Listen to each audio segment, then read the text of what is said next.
Disclaimer, इस video को शुरू करने से पहले मैं आपको बता दूं कि ना तो मैं अभी तक एक बिजनेसमैन हूं और ना ही कोई बिजनेस कोच हूं, but I am a kind of person जिसे डिफरेंट बिजनेसेस के बारे में पढ़ना एंड बात करना बहुत इंटरेस्टिंग लगता है। और भले ही आज की इस वीडियो में मैं Indian billionaires and Indian businessman के बारे में बात करने वाला हूं, बट आगे आने वाली वीडियो में आप जो भी बातें सुनेंगे वो सिर्फ मेरे कुछ प्रेडिक्शंस एंड गेसेस हैं, जिन्हें मैंने Indian animation and Indian gaming industry में हो रहे चेंजेस एंड ग्रोथ्स को ध्यान में रखकर किया है। And this video is all about entertainment and educational purposes. ये कोई बिजनेस एनालिसिस या फिर बिजनेस इनसाइट वीडियो नहीं है। दैट्स व्हाई अगर आपको किसी पॉइंट पे ये लगे कि ये पॉइंट तो अनरियलिस्टिक है, then please try to understand that ये वीडियो सिर्फ प्रेडिक्शंस एंड गेसेस पे बेस्ड है। Okay, so now let's jump on to the main content. So you are watching hidden caliber, एक ऐसा यूट्यूब चैनल जहां Japanese anime and animation से जुड़ी चीजों पे बात की जाती है। एंड पिछले कई दिनों से जब से मैंने एनिमेशन इंडस्ट्री के प्रोडक्शन के साथ साथ उसके बिजनेस साइड के ऊपर बात करनी शुरू की है, तब से मुझे ये देखने को मिला है कि चैनल ऑडियंस में ऐसे बहुत से लोग हैं जिन्हें इस तरह की डिस्कशंस काफी ज्यादा इंटरेस्टिंग लगती है।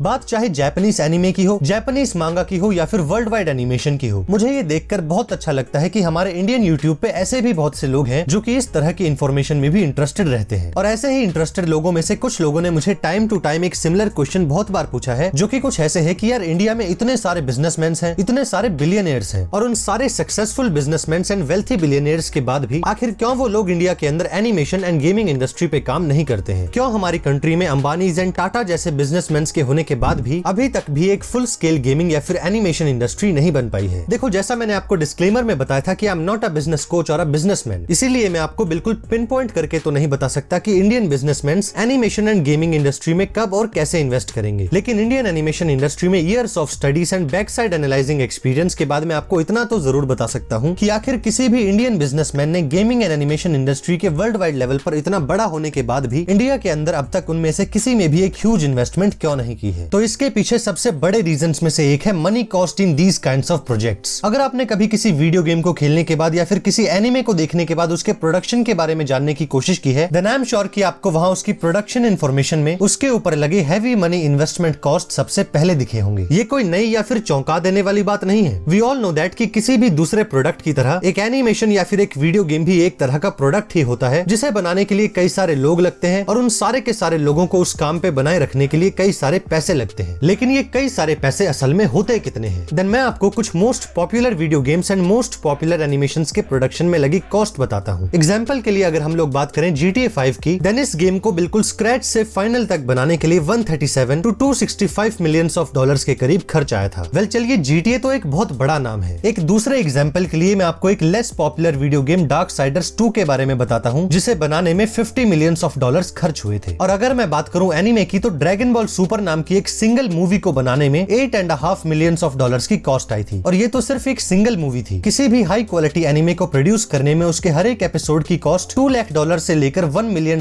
तक जा सकती है। और अगर मैं बात करूं वेस्टर्न एनिमेशन की, तो ट्रांसफॉर्मर्स प्राइम नाम के एक 3D एनिमेटेड शो जिसकी क्वालिटी कुछ ऐसी थी, उसके हर एक एपिसोड को बनाने में $1 मिलियन से ज्यादा का खर्च आता था। अब देखो, इन सारे डिजिट्स को सुनकर आपको लग रहा होगा कि माना ये बड़े अमाउंट है, लेकिन यहाँ बात भी तो बिलियनियर बिजनेसमैन की हो रही है। माना कि एक नॉर्मल इंसान नहीं, लेकिन एक बिलियनियर बिजनेसमैन तो इतना पैसा इन्वेस्ट कर ही सकता है। तो फिर आखिर क्यों ये इंडियन बिजनेसमैन ऐसा नहीं करते हैं? According to the current situation of industry, इस वक्त एक हैवी प्रोडक्शन अमाउंट वाले वीडियो गेम या फिर एनिमेशन को बनाना रिस्की साबित हो सकता है। अगर कोई बिजनेसमैन एक बार को बढ़ती हुई ऑडियंस को देखकर इन्वेस्ट कर भी देता है, तो उनके आगे जो सबसे बड़ी प्रॉब्लम आ सकती है वो है खुद ऑडियंस। आई एम अज्यूमिंग कि आप भी इस बात को मानते होंगे कि भले ही इंडिया में वीडियो गेम्स या फिर एनिमेशन फैंस की गिनती बढ़ती जा रही है, लेकिन एक तरह से most of these fans free और नॉट सो एक्सपेंसिव चीजों में ज्यादा इंटरेस्टेड है। अगर बात करें वीडियो गेम्स की, तो इस चीज के बहुत चांसेस हैं कि किसी न्यू वीडियो गेम के रिलीज होने के बाद उसे खरीदने के बजाय क्रैक करके फ्री डाउनलोड कर लिया जाएगा, या फिर किसी न्यू एनिमेशन के रिलीज होते ही उसकी पायरेसी पे ध्यान दे दिया जाएगा। एंड कहीं ना कहीं ये one of the biggest reasons में से एक है, जिसकी वजह से शायद किसी इंडियन बिजनेसमैन की तरफ से अब तक इसमें कोई भी बड़ी इन्वेस्टमेंट नहीं हुई है। देखो, तो यहाँ तक तो हमने बात की पैसों के बारे में, रिस्क के बारे में, ऑडियंस के बारे में। एंड आई एम श्योर कि आपने कहीं ना कहीं कभी ना कभी ये बातें जरूर सुनी होंगी, चाहे वो यूट्यूब पे ही कोई और वीडियो हो या फिर हमारे फ्रेंड सर्कल में हो रही बातें हो। कभी ना कभी हम सब ने ये चीजें सुनी है कि इंडिया में गेमिंग या फिर एनिमेशन नहीं बन सकता, क्योंकि ये बहुत ही ज्यादा एक्सपेंसिव है, इसे बनाने में बहुत ही ज्यादा टाइम लगता है, and some other stuff like that. And I am totally agree कि ये सब चीजें सच है। आई मीन, मैंने खुद अभी इसी वीडियो में कुछ ही देर पहले यही बातें बोली हैं कि एनिमेशन बहुत महंगा होता है, इसे बनाने में बहुत ही ज्यादा टाइम लगता है, एंड इतना सब करने के बाद भी इंडियन मार्केट में इसके लिए रिस्क है। And same thing goes for the video games. But you know, मेरा ऐसा मानना है कि इन सब चीजों के ऊपर एक और चीज है जो कि हमें इंडिया के अंदर top class animation and top class video game production करने से रोकती है, और वो चीज है मेंटालिटी ऑफ द इंडस्ट्री। किसी भी हाई क्वालिटी वीडियो गेम या फिर जापानीज एनिमे के लेवल को अचीव करने के लिए जो भी कुछ चाहिए हमारे पास वो सब कुछ है। In India we have money, we have resources, we have ideas, we even have the professionally talented man power. लेकिन इतना सब कुछ होने के बाद भी जो चीज हमें इन सब चीजों को यूज करने से रोक देती है वो है हमारी खुद की मेंटालिटी। एक मेंटालिटी जिसके हिसाब से हम कभी भी फॉरेन कंट्रीज के लेवल को अचीव नहीं कर सकते, एक मेंटालिटी जिसके हिसाब से हम लोग कोई नई चीज क्रिएट नहीं कर सकते, एंड एक मेंटालिटी जिसके हिसाब से हम लोग सिर्फ कॉपी ही कर सकते हैं। अगर मैं आपको अपने एक्सपीरियंस के हिसाब से सिर्फ इंडियन एनिमेशन इंडस्ट्री के रिसोर्सेज के बारे में बताऊं, देन आप इस बात को जानकर चौंक जाएंगे कि हमारे पास वो सारी टेक्नोलॉजी है, वो सारे के सारे सॉफ्टवेयर हैं जो कि किसी टॉप क्लास हॉलीवुड स्टूडियो के पास होंगे। हमारे पास एक से बढ़कर एक टैलेंटेड राइटर्स एंड आर्टिस्ट से लेकर वो सब कुछ है जो कि किसी प्रोफेशनल जापानीज एनिमे स्टूडियो के पास होगा। हमारे पास top class programmers and developers भी हैं जिनकी एक्सपर्टीज किसी भी फॉरेन गेमिंग स्टूडियो को मैच कर सकती है। लेकिन इन सब चीजों को उनके मैक्सिमम लेवल तक यूटिलाइज करने के लिए जो चीज चाहिए होती है हमारे पास बस वो ही नहीं है, और वो चीज है mentality to create something new of our own. अभी भी हमारी Indian animation industry and video game studios में ऐसा वर्क स्ट्रक्चर सेट है जो कि सेल्फ क्रिएशन या फिर इनोवेशन पे नहीं बल्कि आउटसोर्सिंग पे बेस्ड है। हमारे Indian studios world class video games and animation projects के साथ बहुत डील करते हैं। हमारे पास ऐसे स्टूडियोज हैं जो कि Forza horizon and just cause जैसे वीडियो गेम से लेकर इंटरस्टेलर जैसी मूवीज के लिए भी काम कर चुके हैं। आई नो दैट कि एक कंपनी को चलाने के लिए काम करना बहुत जरूरी होता है, and outsourcing is a very great business opportunity for a studio, but we have to understand that जो लोग in bigger studios and companies को चला रहे हैं वो कोई आम लोग नहीं है। They are already millionaires and these studios are $multi-million businesses. अगर ये स्टूडियोज चाहें तो ये मीडियम लेवल से स्टार्ट करके इंडिया का खुद का वीडियो गेम या फिर खुद का एनिमेशन बना सकते हैं, बट वो ऐसा नहीं करते हैं क्योंकि इसमें रिस्क के चांसेस काफी ज्यादा है। अगर ये स्टूडियोज मनी इन्वेस्ट करके एक वीडियो गेम बना भी देते हैं या फिर एक एनिमे लेवल एनिमेशन बना भी देते हैं, देन अगेन बात वहीं आ जाती है कि इस काम में रिस्क बहुत ज्यादा है, और खुद का कुछ नया प्रोड्यूस करने एंड रिस्क फेस करने के कंपैरिजन में outsourcing is a much greater option. But again reality यही है कि जब तक आप स्टार्ट ही नहीं करोगे तब तक रिस्क हमेशा रहेगा। If you want to reduce the risk then you have to work on it. And just in case let me tell you कि मैं ऐसा नहीं मानता हूं कि इंडिया में सब लोगों की यही मेंटालिटी है। We have so many younger talents जो कि animation and video game field में बहुत कुछ करना चाहते हैं, बट ऐसी सोच रखने वाले लोगों को बहुत बार सफिशिएंट सपोर्ट नहीं मिल पाता है, बिकॉज जहां वो काम कर रहे होते हैं वहां के सीनियर्स ऑलरेडी इस बात को मान चुके हैं कि हमसे नहीं हो पाएगा। दैट्स व्हाई मोस्टली एक न्यू आर्टिस्ट जो कि सच में कुछ अलग करना चाहता है उसे वो एनवायरनमेंट ही नहीं मिल पाता कि वो अपने आइडियाज पे काम कर सके, जिसकी वजह से वो आर्टिस्ट फाइनली हायर अपॉर्चुनिटीज की तलाश में दूसरी कंट्री में चले जाते हैं, और पीछे रह जाते हैं वो लोग जिनके पास आइडियाज के नाम पे कुछ नहीं होता। तो फाइनली अब एक सवाल आता है कि क्या सब कुछ हमेशा ऐसा ही रहने वाला है? क्या हमेशा talented artist and new ideas को सपोर्ट नहीं मिलेगा? एंड क्या कभी इंडिया में high quality video games and anime level animation नहीं बन पाएगा? देन देखिए, मुझे ये बताने में खुशी हो रही है कि ये सच नहीं है। मैं मानता हूँ कि पास्ट में हम लोग इस बारे में ज्यादा कुछ नहीं कर पाए हैं, लेकिन अब धीरे धीरे इंडियन ऑडियंस एंड बिजनेसमैन इसे सीरियसली लेने लगे हैं। अगर हम बात करें गेमिंग या एनिमेशन की तो इतना ज्यादा तो कुछ चेंज नहीं आया है, लेकिन मैं इतना जरूर कह सकता हूँ कि इस चेंज की स्टार्टिंग जरूर हो चुकी है। अब धीरे धीरे medium to bigger level studios Indian audience के एनिमेशन एंड गेमिंग में बढ़ते इंटरेस्ट को समझ रहे हैं एंड उसके ऊपर काम कर रहे हैं। और अगर मैं बात करूं बिगर बिजनेसमैन की, तो अभी कुछ ही महीनों पहले मिस्टर मुकेश अंबानी ने भी एक इंटरव्यू में इंडियन वीडियो गेम इंडस्ट्री में उनके बढ़ते हुए इंटरेस्ट एंड ओवरऑल पोटेंशियल की बात की थी। तो मेरा तो यही मानना है कि अभी तक जो नहीं हुआ वो फ्यूचर में जरूर हो सकता है। हो सकता है कि कोई bigger Indian businessman animation and video game industry में इन्वेस्ट करके चेंज ले आए, but again I must tell you कि जिस चेंज की मैं बात कर रहा हूँ वो एकदम से नहीं आ जाएगा। इंडिया में high quality video games and high quality animation को पूरी तरह से लाने के लिए हमें कुछ इंपॉर्टेंट चीजों की जरूरत है, और वो चीजें हैं money, time, research and the most important thing support from this generation, support from our generation. इस बात को हमें समझना होगा कि दशकों से चलती आ रही मेंटालिटी को अगर कोई चेंज कर सकता है तो वो है this current young generation of India. अगर हम चाहते हैं कि फ्यूचर में इंडिया में अपनी खुद की वीडियो गेम इंडस्ट्री हो, इंडिया में हमारा खुद का animation level top class and completely unique हो, देन इसके लिए हमें खुद से ही उसके ऊपर काम करना पड़ेगा, so we can bring a change and only together we can make a change. इसी के साथ अगर आपको यहाँ तक किसी भी पॉइंट में, एंड आई मीन किसी भी पॉइंट में कुछ भी डाउट हो या फिर आपके पास खुद का कोई भी ओपिनियन हो, देन आप प्लीज उसे कमेंट में टाइप करके मुझे बताना जरूर एक बार। I know you are very smart and you can build your own personal opinions. That's why मैं एक बार इस सिनेरियो पे आपका ओपिनियन जरूर जानना चाहूंगा। वीडियो पे आपका ओपिनियन कमेंट करने से इस वीडियो के ऊपर ऑडियंस इंटरेक्शन रिफ्लेक्ट होगा, जो कि इस वीडियो की इन्फॉर्मेशन को और भी ज्यादा लोगों तक पहुंचाने में बहुत हेल्प करेगा। सो दैट्स व्हाई प्लीज आप अपना ओपिनियन एक बार मुझे जरूर बताना। और अगर आपको video quality and video information पसंद आई है, देन प्लीज एक बार हिडन कैलिबर चैनल को सब्सक्राइब करने के बारे में जरूर सोचिएगा। और इसी के साथ वीडियो को यहाँ तक देखने के लिए एंड हिडन कैलिबर को अपना अमेजिंग सपोर्ट देने के लिए आप सभी को थैंक यू सो मच।